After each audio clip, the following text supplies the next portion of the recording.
So what's up guys, I'm back with another leak. Some pictures of the Samsung tag has been leaked on the internet.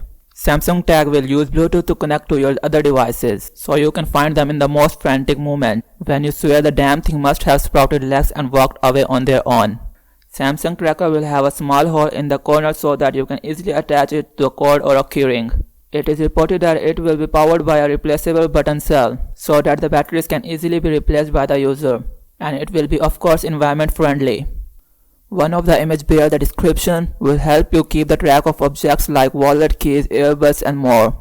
In reference to Samsung's yet unconfirmed tracker, the Samsung did not officially respond to these rumors, but the Samsung reportedly gearing up to announce its next flagship smartphone line, the Galaxy S21 series on January 14. Odds are we will get an update on Galaxy Smart Tags and possibly even a launch date. The Samsung tag will roughly cost $18 or 1300 Indian rupees or about 2000 Pakistani rupees, which seems a reasonable price for a thing like this, especially if it has a replaceable battery.